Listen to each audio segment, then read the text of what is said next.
All right, Jeremiah 1. Let's call this one Built for This because this seems to be a chapter in which, of course, we're starting out the book of Jeremiah, but it's a chapter in which God is going to help Jeremiah understand that in spite of his doubts, he was actually built for this, this being the things that God has ahead for him.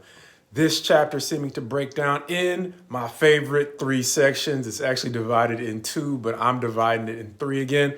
Understanding that the first couple of verses are going to seem to lay out the timeline, similar to what we saw in the book of Isaiah and what we may see again in the book of Ezekiel, helping us to understand the time period during which these men are speaking.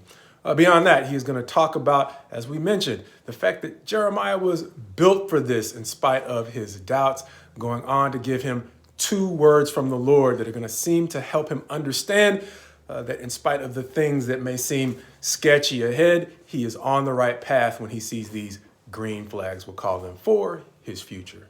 But starting out, first few verses are letting us know that on the timeline of Judah's history, he is going to be prophesying during the days of Josiah, Judah's last great king, all the way through its final decline into captivity.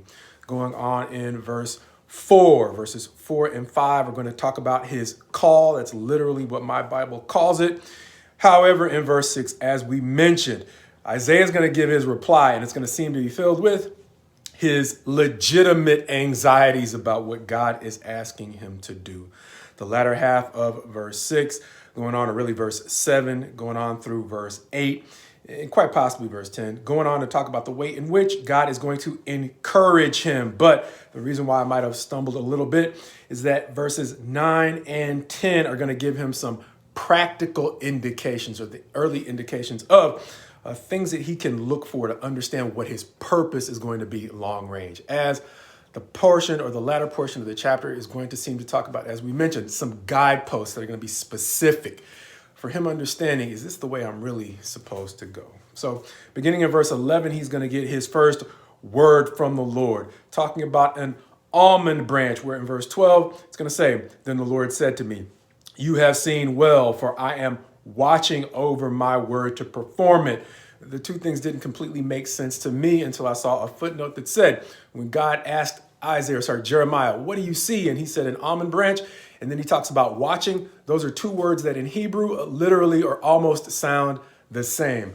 Saked being the word for almond, and sakad being the word for watching or guarding. And so instead of giving him a literal prophecy that was going to help him understand what was going on, he gave him what we would call maybe a rhyme or an alliteration to help him understand what God was doing to endorse the words that he was giving Jeremiah, understanding that the prophet's words mean nothing without the power of God demonstrating that they are true. So with that, it's going to go on to the second word from the Lord that Jeremiah is going to get, and that's going to carry us from verse 13 all the way through the end of the chapter, where verse 13 will read, "The word of the Lord came to me a second time, saying, what do you see? And I said, I see a boiling pot facing away from the north." At which point God is going to go on and break down some of the same things he told Isaiah, that judgment was coming in the form of nations who would be invading from the north. Jeremiah is going to be told that it's going to be a horde of nations that are going to camp outside of Jerusalem, taking all of its cities in verse 15. Verse 16 going on to say, "Beyond the where, this is the why, for all their evil in forsaking him and in worshiping the works of their own hands." Picking up a theme we saw in the book of Isaiah, a full 10 verses or so back to back from 40 almost all the way through chapter 50, chapters from 40 to 50, talking about the ways in which idolatry had led the nation astray. Beyond that, it's going to close out starting in verse 17, talking about, "However, you work, arise, and say everything I've commanded you to say." He's literally going to tell him, do not be dismayed, because if he is allowing himself to be dismayed by the popular opinions around him, God is going to go one step further and dismay him in front of them, compounding his own fears with actual, as we call it from time to time, dry mouth bombing. And so pick which is worse, as God will sometimes give us two options that don't seem great, but those options are frequently in difficult times when he has given us difficult things to do. He'll confront us with the reality of choosing between fear of people and fear of him.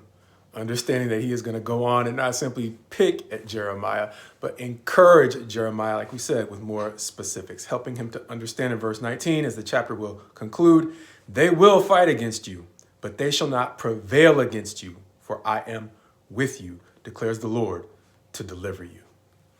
This chapter actually reminding me of my drive in this morning and the way in which I have recently been listening to a musician who was born without arms. Actually, he was born with a part of one arm, and that's it. However, this particular morning, I was listening to an excerpt where he was playing recording from his brother. One of the brothers, I think, is now deceased. But before he passed, he encouraged him that no matter what it looked like, he was literally built for this. Something that seems like it's just cheerleading from a family member who's wishing you the best, until you start listening to this young man's lyrics and realize that his struggle comes through clearly in his music in a way I have never heard anyone else be able to communicate.